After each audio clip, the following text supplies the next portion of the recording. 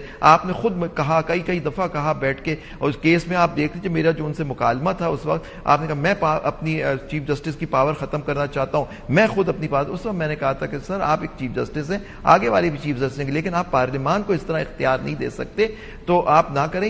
آج دیکھیں ایک آرڈیننس صرف اس وجہ سے نکال دیا گیا تاکہ وہ 63A کا کیس بھی لگ جائے. ہو سکتا ہے آپ دیکھیں وہ لگ جائے گا اگلے ہفتے، تاکہ وہ اس کو ریورس کر دیں، اور ریورس کر کے اس کا افیکٹ یہ ہوگا کہ جو ایک منحرف ممبر ہوگا وہ ووٹ بھی دے گا، اس کا ووٹ کاؤنٹ بھی ہوگا. اور تو اس طرح سے آپ کوشش انحراف کرائیں گے ممبران سے، پھر آپ کو مل جائے گی میجورٹی، اور پھر آپ اپنی یہ ترمیم پاس کرا لیں گے، ایلیگل ترمیم. یہ بات وہی ہوئی کہ قانون کو اس طریقے سے استعمال کیا جائے کہ سم ہاؤ دی ادر کوئی فائدہ ہو سکے. یہ ایک امپریشن بھی جا رہا تھا. سپریم کورٹ کی بات نہیں مان رہے جی. سپریم کورٹ کی بات کو قانون سازی کر کے ریٹروسپیکٹ میں تبدیل کرنا. راجہ خالد صاحب، یہ ابھی تو میں زبیر صاحب آپ کی طرف واپس آتی ہوں. راجہ صاحب، اب سپریم کورٹ نے ایک اور کیس تھا، ٹیکس کا کیس تھا، لیکن کلیرٹی انہوں نے انڈائریکٹلی، وہ کہتے ہیں ایک تیر سے 2 نشانے والی سچویشن ہوئی ہے، انہوں نے وہاں بھی بتا دیا ریٹروسپیکٹ کے اندر آپ یہ والا قانون سازی نہیں کر سکتے، جس کے اوپر ہم نے 3 لیٹرز جاتے ہوئے دیکھے، نیشنل اسمبلی کا اسپیکر، پنجاب اسمبلی کے اسپیکر، سندھ اسمبلی کے اسپیکر. سو اب کلیریفائی ہو گیا، یا اب اس کے آگے کوئی گورنمنٹ کے پاس کوئی اور داؤ پیچ ہے؟ دیکھیے انیکا، پہلی بات تو یہ ہے کہ سوال یہ ہے پوری قوم کے سامنے، لا میکرز کے سامنے، جو قانون دان ہیں اس ملک کے، ان کے سامنے، کہ پارلیمان کا جو اختیار ہے، پارلیمنٹ کا جو اختیار ہے قانون سازی کا، اسے سلب کیا جا سکتا ہے. کانسٹیٹیوشن کو کورٹ امینڈ کر سکتی ہے. آپ دیکھیے 63A کو کیسے امینڈ کیا گیا، اور جو نو کانفیڈینس کا آرٹیکل تھا اسے ریڈنڈنٹ بنا دیا سپریم کورٹ کے اس فیصلے نے. پھر یہ جو 12 جولائی والا فیصلہ ہے اس میں آپ دیکھ لیں کہ کانسٹیٹیوشن کے آرٹیکل 51 کے پرووائزو میں واضح طور پہ لکھا ہوا ہے کہ جو انڈیپینڈنٹلی لوگ الیکٹ ہوں گے، ممبرز الیکٹ ہوں گے، دے میں join any political party with in 3 days.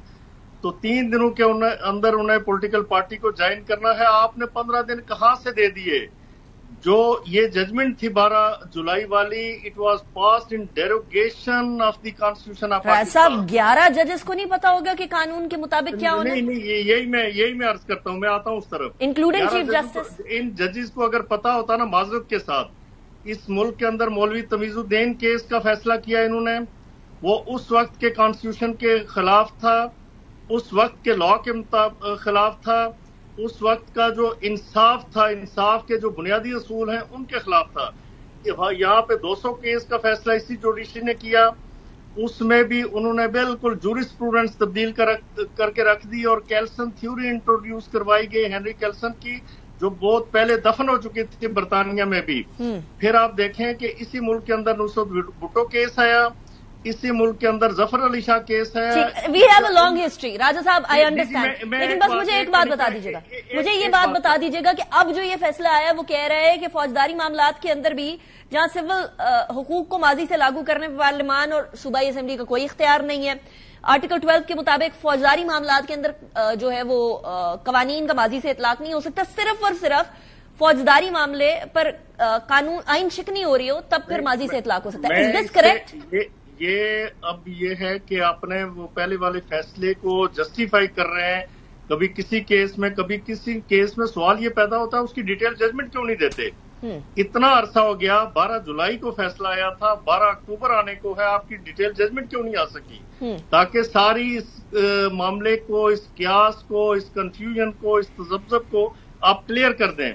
آپ الیکشن کمیشن، آپ میلافائڈی دیکھیں انفارچونیٹلی کہ آپ الیکشن کمیشن کو اسی دن آپ یعنی 25 جولائی کو الیکشن کمیشن آف پاکستان وہ آپ سے کلیریفیکیشن مانگتا ہے، آپ سے وضاحت چاہتا ہے، آپ اسے ڈیسائیڈ نہیں کرتے. جس دن گورنمنٹ آئینی پیکج لا رہی تھی آپ نے کلیریفیکیشن دے دی، آپ نے قطن کاز لسٹ جاری نہیں کی، آپ نے کسی کو نوٹس نہیں کیا،